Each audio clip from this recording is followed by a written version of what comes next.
네, 베드로의 설교는 이 수많은 사람의 마음을 찔리게 했습니다. 또 베드로가 설교를 하자 성령께서 임하셨습니다. 성령은 진리의 영이십니다. 또한 성령은 요한복음 16장 8절에 보면 그가 와서 죄에 대하여, 의에 대하여, 심판에 대하여 세상을 책망하시니라, 이 말씀처럼 베드로가 설교를 하자 성령께서 임하셨고, 그리고 사람들의 죄에 대하여, 의에 대하여, 심판에 대하여 듣고 많은 사람들이 마음이 찔리기 시작합니다. 사람들은 이 베드로의 설교를 듣고 마음이 찔렸고, 마음이 찔린 사람들은 베드로에게 우리가 어떻게 해야 되는지 물어보게 됩니다. 여러분, 말씀은 마음을 찔리게 합니다. 말씀을 듣고, 말씀을 보고, 또 말씀을 묵상하면서 그 말씀이 나의 마음을 찔러야 합니다. 하나님 말씀은 검입니다. 말씀을 듣고 내 마음이 정말 애통하는 마음으로 변화가 되어야 됩니다. 그들은 베드로와 제자들에게 우리가 어떻게 해야 됩니까? 라고 물어보자 이 베드로는 마음이 찔린 자에게 이렇게 선포합니다. 사도행전 2장 30심. 로마서 1장 28절에 보면 또한 그들이 마음에 하나님 두기를 싫어하며 하나님께서 그들을 그 상실한 마음대로 내버려 두사, 이런 말씀이 있는데, 하나님께서 내버려 두니까 마음이 찔리지 않습니다. 그래서 회개하지 못합니다. 여러분, 이집트 왕 바로도 그렇습니다. 하나님께서 내버려 두시니까 마음이 악해졌다는 것입니다. 내가 말씀을 보고, 내가 교회 나오고, 내가 하나님 앞에 서 있을 때 그 말씀이 나를 찌를 수 있다라는 것이 정말 하나님의 은혜입니다. 마음이 찔릴 때, 회개를 할 때 하나님께서 우리를 용서해 주시고 의의 길로 인도하십니다. 여러분, 회개는 내가 정답이 아니고 하나님이 정답입니다. 이 뜻입니다. 즉, 내가 원하는 대로 가다가 내 방향을 멈추고 하나님께로 돌아가는 것, 이것이 바로 회개입니다. 여러분, 그렇기 때문에 마음이 찔려야 됩니다. 그래서 여기서 우리가 첫 번째 알 수 있는 건, 말씀이 나를 찔리게 하는 것은 여러분 은혜라는 것입니다. 인간은 연약하기에 우리가 늘 죄를 범합니다. 그러나 날마다 회개하면서 나의 방향을 하나님의 방향으로 옮겨야 됩니다. 많은 그리스도인들이 성적으로 문란하신 분들이 많습니다. 그리고 회개하지 않습니다. 그렇게 되면 악한 영에게 사로잡힙니다. 왜냐하면 하나님은 거룩한 영이십니다. 그런데 어떤 성적으로 문란하고 그렇게 죄를 짓는데 마음에는 죄가 느껴지지 않습니다. 너무도 무서운 것입니다. 그래서 혹시 여러분께 죄를 짓고 있는데, 어떤 죄라도 죄를 짓고 있는데 내 마음이 찔리지 않는다면 정말 하나님께 정말 간절히 기도해야 됩니다. 하나님의 무관심이 가장 무서운 겁니다. 하나님, 나를 정말 불쌍히 여겨주세요. 하나님, 나를 정말 불쌍히 여겨주지 않으면 정말 통곡하며 우셔야 됩니다. 여러분, 그렇게 간절히 기도를 해야 됩니다. 인간은 물론 죄를 안 질 수 없지만 하나님은 우리 가운데 회개하고 거룩한 삶을 사시기 원합니다. 여러분, 우리 예수 믿는 자들은 그 영이 다른 사람에게 영향을 끼칩니다. 예수를 믿는 자들은 다른 사람에게 영향을 끼친다는 거예요. 여러분, 그렇기 때문에 우리가 더욱더 회개하면서 정말 깨끗한 마음으로 정말 하나님께 가까이 가야 되는 것입니다. 왜냐하면 우리는 왕같은 제사장이요 거룩한 하나님 나라의 백성입니다. 그래서 거룩한 나라의 하나님 나라의 백성이라는 건 내가 거룩한 삶을 살 수 있는 것이 아니라 날마다 주님께 가까이 갈 때 그 하나님이 우리를 거룩하게 하십니다. 그래서 회개할 때 하나님은 새로운 길로 우리를 인도하시고 변화시키십니다. 여러분, 누가복음에 보면 삭개오가 있습니다. 삭개오의 인생이 회개할 때 인생이 변화가 됩니다. 하나님은 회개하는 자를 찾으십니다. 요즘은 너무도 긍정적인 것들이 많이 있습니다. 잘 되고 축복하고 물론 맞습니다. 그러나 우리가 긍정적인 것도 중요하지만 우리 마음이 정말 하나님께 향하여 애통하고 통곡하고 이런 것들도 너무도 중요하다는 것입니다. 그래서 에스겔 33장 11절에 보면 너는 그들에게 말하라. 주 야훼의 말씀이라. 나의 삶을 두고 맹세하노니 나는 악인이 죽는 것을 기뻐하지 아니하고 악인이 그의 길에서 돌이켜 떠나 사는 것을 기뻐하노라. 이스라엘 족속아 돌이키고 돌이키라. 너 약한 길에서 떠나라. 어찌 죽고자 하느냐 하셨다 하라 했는데 하나님은 우리 어떤 자들이라도 돌이키고 돌이키기 원하십니다. 돌이킨 게 무슨 뜻입니까? 회개하는 자를 원하십니다. 혹시 여러분들 중에 그렇게 회개를 하고 하는데 기도가 응답이 되지 않는 분 계십니까? 사무엘하 22장 1절에 보면 다윗이 시대에 해를 거듭하여 3년 기근이 있으므로 다윗이 야훼 앞에 간구하매 야훼께서 이르시되 이는 사울과 피를 흘린 그의 집으로 말미암이니 그가 기브온 사람을 죽였음이라 하시니라 이 뜻이 있는데 다윗 시대 때 여러분 3년 기근이 생깁니다. 다윗은 하나님을 잘 믿었던 왕이었습니다. 그런데 다윗 시대 때 3년이 기근이 생깁니다. 여러분 이렇게 잘 사는 우리 대한민국도 3년의 기근이 있으면 나라가 휘청거립니다. 그런데 3000년 전 3년 기근이 생긴 것입니다. 나라가 완전 휘청휘청 거렸다는 것입니다. 다윗이 하나님께 물어봅니다. 하나님, 왜 이 땅 가운데에 기근이 생깁니까? 그러자 하나님께서 말씀하십니다. 너 전에 사울 왕이 있었는데 그 사울 왕이 기브온 사람을 죽였기에 기근이 있다라고 말씀하십니다. 여러분 기근이 생기면 하나님께서 사울 때 기근을 내려야 되는 거 아닙니까? 근데 하나님은 다윗 때 기근을 내리십니다. 하나님은 사울에게는 관심이 없으세요. 그런데 다윗에게는 너무도 관심이 많으세요. 그러니까 사울 때 있었던 그 일을 다윗이 해결하기 원하셨어요. 여러분 그렇기 때문에 하나님께서 여러분이 조금만 죄를 져도 간섭을 하십니까? 기뻐하십시오. 너무너무 기뻐하십시오. 그런데 여러분이 죄를 지는데 하나님은 어떤 간섭도 안 하십니까? 정말 금식하며 기도하십시오. 다윗은 기도합니다. 다윗은 기도가 응답되지 않을 때 하나님께 기도하니까 하나님께서 이렇게 말씀하십니다. 기브온 족속에 원한이 사무쳤기 때문에 비가 오지 않는다. 하나님 말씀하십니다. 원한이 사무쳐서 기도에 응답이 되지 않았다는 것입니다. 여러분 그렇기 때문에 마태복음 5장 23절 24절에 보면 이런 말씀이 있습니다. 그러므로 예물을 제단에 드리려다가 거기서 너 형제에게 원망들을 만한 일이 있거든 생각나거든 예물을 제단 앞에 두고 먼저 가서 형제와 화목하고 그 후에 와서 예물을 드리라. 기도가 응답되지 않는 분 계십니까? 이웃과 관계를 생각해 보셔야 돼요. 다른 사람에게 마음을 아프게 한 적이 없나? 내가 다른 사람에게 원한을 사무치게 한 적이 없나? 생각하시고 풀어야 됩니다. 마태복음 18장 18절에 보면 진실로 너에게 이르노니 무엇이든지 너희가 땅에서 매면 하늘에서도 매일 것이요 무엇인지 땅에서 풀면 하늘에서 풀리리라 우리 말씀하십니다. 땅에서 풀어야 하늘에서 풀리는 겁니다. 하늘에서 풀리는 것이 먼저가 아니라 땅에서 먼저 풀어라. 모든 원한에서 사무치는 것이 풀어질 때 하나님은 역사하시는 분입니다.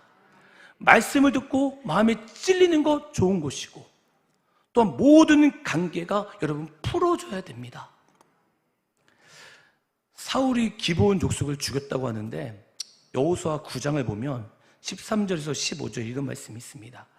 또 우리가 포도주를 담은 이 가죽 부대도 새 것이었으나 찢어지게 되었으며 우리의 이 옷과 신도 여행이 매우 길었으므로 낡아졌나이다 한지라.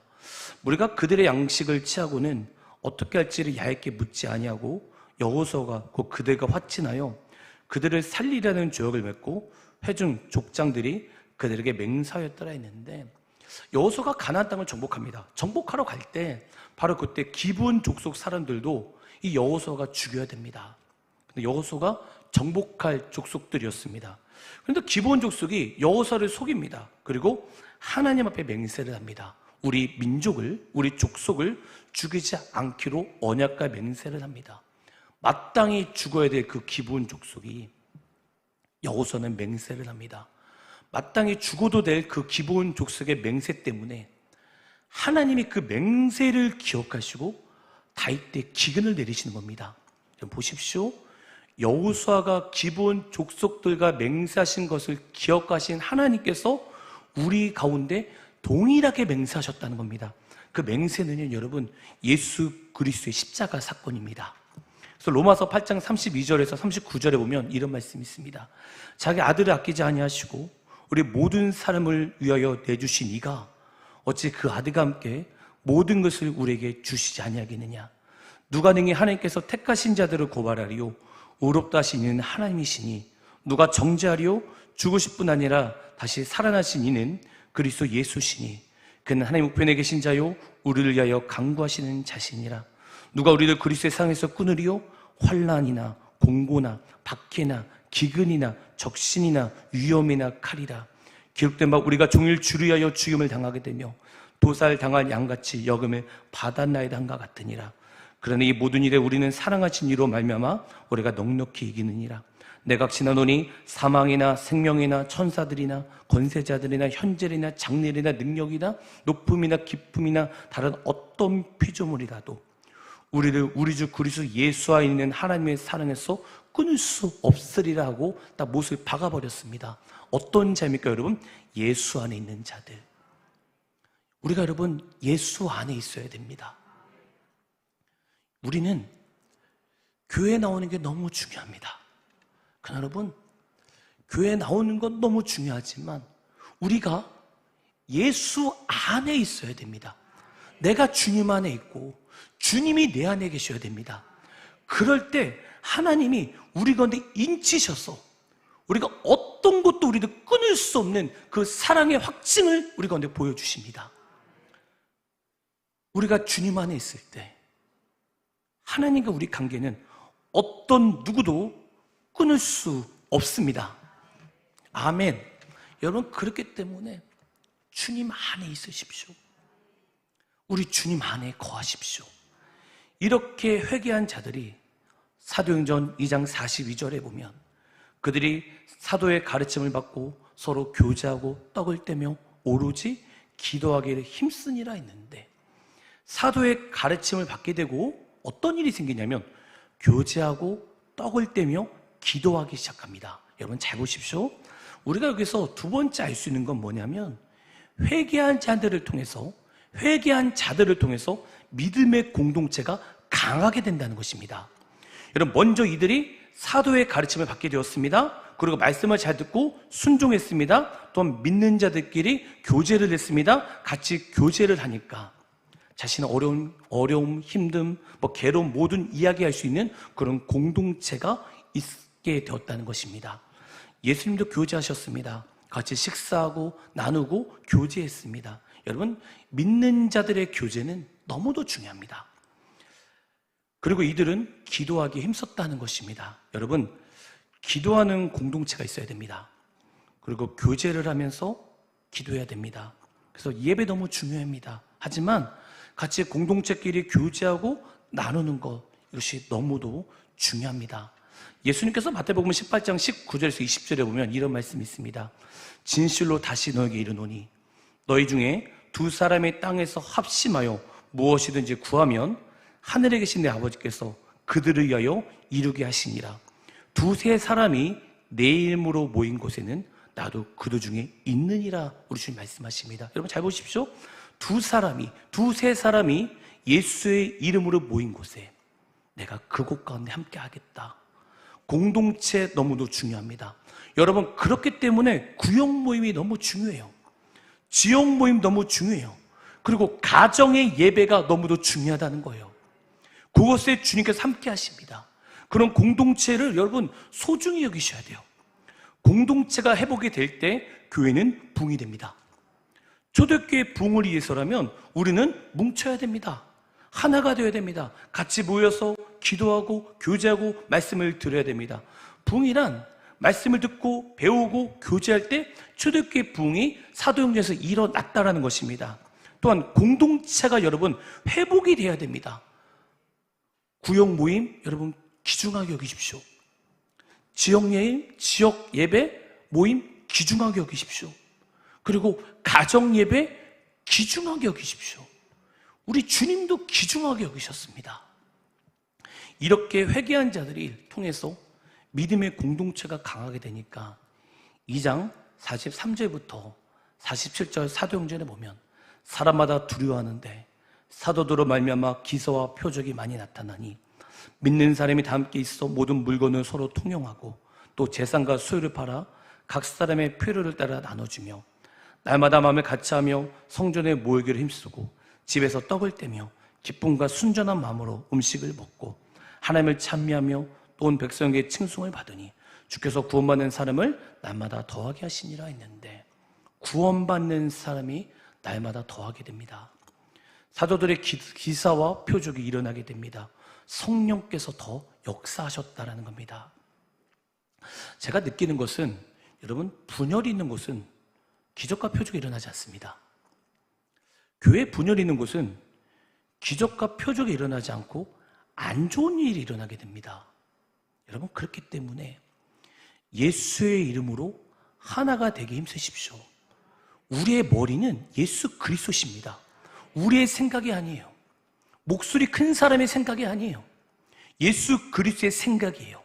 예수 그리스도를 머리로 두시고 우리는 몸으로 교회를 세운 것이 교회입니다. 2장 42절 예수를 영접한 사람은 42절에 사도의 가르침을 받았고 성령 받은 사람의 성령을 배웠어요. 그리고 교제하고 떡을 떼며 공동체 교제를 했습니다. 기도했습니다. 기도했다는 것입니다. 그럴 때 2장 43절에 보면 성령이 임했다는 것입니다. 그리고 성령이 임했을 때 하나님을 두려워했다는 것입니다. 하나님은 사랑의 하나님이십니다. 그러나 그 사랑의 하나님은 거룩하고 두려운 분이십니다. 죄를 멀리하는 것, 그것이 두려워하는 것입니다. 야훼를 경외하십시오. 제가 성경을 잠깐 보니까 야훼를 경외하는 자에게 하나님이 너무도 많은 복을 주시더라고요. 야훼를 경외하는 자에게. 근데 오늘 요한계시록에 있는데 야훼를 경외하는 자에게 하나님이 복을 너무너무 많이 복을 주시더라고요. 주님을 경외하시기 바랍니다. 우리는 그리스도인입니다. 예수 그리스도께서도 그 하나님 앞에 무릎 꿇고 순종하셨던 분입니다. 우리는 하나님을 경외하셔야 됩니다. 바로 이렇게 될 때 교회가 부흥하게 됩니다. 그리고 공동체가 회복이 될 때 날마다 같이하여 성전에 모였다는 것입니다. 이렇게 예배드리는 것 여러분 성령의 도우심입니다. 그리고 하나님을 찬미하고 마음을 같이해서 하나님을 찬양하는 우리 대전 순복음교회는 성령님이 역사하신다는 증거입니다. 우리는 성령의 사람들입니다. 그래서 거룩하게 살아갑니다. 그래서 기도와 말씀으로 주님과 뜨겁이 교제하게 됩니다. 왠지 아십니까? 성령의 사람이요 기도와 말씀을 하지 않고는 아무것도 할 수 없습니다. 우리 교회가 더욱더 부흥이 되길 주님으로 축원합니다. 그래서 2장 44절에 보면 믿는 사람이 다 함께 있어 모든 물건을 서로 통용하고 또 재산과 소유를 팔아 각 사람의 필요를 따라 나눠주며 이렇게 있는데 보시면 여러분 재산을 다 나눈다는 것이 나옵니다. 그래서 이걸 보면 어떻게 보면 어떤 사회주의, 어떤 공산주의 이념을 보게 됩니다. 다 아시다시피 사회주의, 공산주의 차이는 사회주의는 개인주의 바탕으로 두고 있습니다. 또한 생산수단에 개인 소유를 부정합니다. 여러분 그렇기 때문에 생산의 사회화를 통해서 자본주의 모순을 해결하려고 합니다. 또 공산주의는 생산의 사회화도 한 수단으로 생각합니다. 따라서 공산주의는 생산의 사회화뿐 아니라 분배에서도 공평을 요구합니다. 그래서 2장 44절, 45절 근거로 이것을 따라하자고 주장한 분들이 많습니다. 이 말씀을 인용하면서 이렇게 하자라는 말씀이 있습니다. 그러나 여러분, 성령의 역사는 이념이 아닙니다. 여러분 기억하시기 바랍니다. 우리 민주주의 중요합니다. 근데 보십시오, 여러분. 제가 이런 생각을 합니다. 민주주의, 사회주의, 공산주의 다 이념인데, 사회주의, 공산주의 보십시오. 사회주의, 중국 그렇게 박해를 당합니다. 그런데 기독교인들 1억 5천에서 2억입니다. 우리 대한민국 자유주의, 그런데 500만 명. 유럽 초토화, 미국 초토화. 물론 자유롭게 예배를 드려야 됩니다. 제가 이것을 보면서 뭘 느꼈냐면, 느낄 수 있는 이 세 번째는 하나님의 나라는 이념이 아닙니다. 인간이 세울 수 없다는 것입니다. 하나님 나라는 여러분 이념으로 세우는 것이 아니에요. 이 땅에 하나님 나라를 어떻게 세워야 되냐면, 정의와 공의를 하면 하나님 나라가 세워집니까? 절대 아닐 거예요. 왜냐하면 우리 인간입니다, 여러분. 제 덩어리입니다. 아무리 정의와 공의를 외쳐도 인간은 하나님 나라를 세울 수 없습니다. 그러면 이 땅에 하나님께서 어떻게 통치하는 나라가 될 수 있습니까? 바로 예수 그리스도가 오셔야 되는 것입니다. 예수님 이 땅에 다시 오셔야, 다시 재림하셔야 예수님이 통치하시는 나라가 되어야 정의가 공의가 실현되는 것입니다. 여러분, 그렇기 때문에 우리는 진짜 하나님의 말씀을 따라서 정말 하나님을 사랑하고 교제하고 그 주님의 초점을 딱 맞추면서 여러분 살아가야 되는 것입니다. 모든 선교사님들이 선교하는 이유가 무엇입니까? 잘 살려고 선교하는 사람은 없겠죠. 모든 민족 복음 증거되면 세상이 끝나고 주님 오시고 하나님의 나라가 이 땅 가운데 임하기 때문에. 그리고 마지막 때가 되면 계시록 18장 내용이 뭡니까? 바벨론이 무너지고 19장에서 22장에 보면 하나님의 나라가 임하게 되기 때문에 우리가 그 주의 오심을 기다리게 되는 겁니다. 그런데 예수를 믿는 자들이 자기의 신분을 잘 모르고 있습니다. 여러분, 우리는 하나님의 대사입니다. 거룩한 제사장입니다. 이 신분은 너무도 모릅니다. 잘 모르기에 선교와 전도에 관심이 없다는 거예요. 그래서 예수께서 그렇게 말씀하십니다. 누가복음 10장 2절에 보면 이르시되 추수할 것은 많되 일꾼이 적으니 그러므로 추수하는 주인에게 청하여 추수할 일꾼들을 보내주소서 하라 말씀하셨는데, 하나님 나라를 위해서 사는 사람이 별로 없다. 그래서 우리가 죽어가는 영혼을 위해서 관심을 가져야 되는 것이고, 또 선교사님들 위해서 기도해야 되는 것입니다. 그래서 우리가 열방으로 세계로 미전도 종족으로 우리는 갈 수 없지만 우리는 기도할 수 있습니다. 전쟁에 나가면 총을 들고 있는 군사도 있고요, 대포를 쏘는 군사도 있고요, 미사일을 쏘는 군사도 있습니다. 그런데 여러분, 기도는 미사일 같은 역할을 합니다.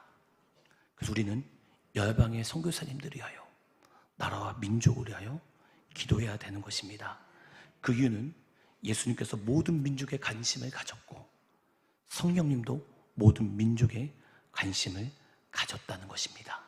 말씀을 정리하겠습니다. 여러분, 말씀을 듣고 말씀을 보시고 그 말씀이 내 안에 실제가 되도록 여러분 기도하십시오. 그 말씀이 살아있다고 합니다. 활력이 있다고 합니다. 이 말씀 믿으십니까? 그 말씀이 내 안에 실제가 되도록 하셔야 됩니다. 우리가 주님 안에 거한다는데 어떻게 거합니까? 말씀으로 오신 분이 주님이십니다. 말씀을 사랑하십시오. 정말 부지런히 보시고 사랑하십시오. 그러면 그 말씀이 내 안에 실제가 될 때 정말 성령께서 우리를 회개의 영을 부어주시고 우리가 알지 못했던 모든 것들이 생각이 나고 그런 회개의 영을 우리 가운데 부어주셔서 회개할 것이고, 이런 자들은 공동체가 회복이 될 것이고, 또 이런 자들을 통해서 주의 오심을 기다리게 될 것입니다. 기도하겠습니다. 하나님 아버지, 감사합니다. 하나님 복음이 내 안에 실제가 되게 하여 주시고 또 우리 가운데 좀 회개형을 부어주셔서 철저히